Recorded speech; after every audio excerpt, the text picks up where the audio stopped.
The approach that we try to take with this is that, first, it's not illegal to be homeless, and as long as someone is on a public right-of-way or on property where they have permission to be, there's really not an issue with that.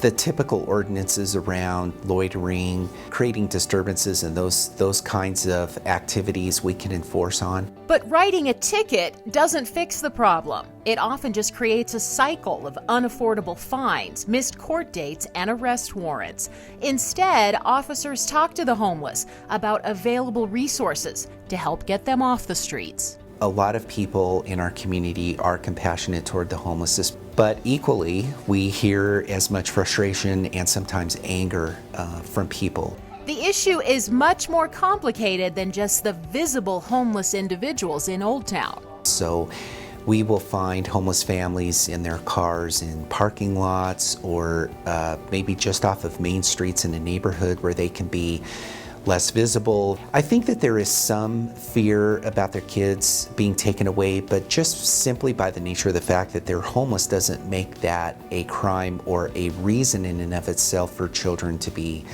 taken away. Arvada lacks shelters, so it calls on state, county, and nonprofit resources. This has to be a regional effort because our homeless populations travel between our jurisdictions. That means having city managers and elected officials addressing it at a strategic level, which makes those of us who are working on the problem at the ground level much easier because we're all consistently trying to do the same thing. Homelessness is an issue that is very difficult to solve. It's tough. And so I think that we need to look at what can all of our cities do to try to create housing that is affordable for people. Identifying successful programs and leaning on the private sector may also be parts of the solution to reducing homelessness. It's really going to take the community coming together to try to help solve this issue instead of just relying solely on police or government to fix it.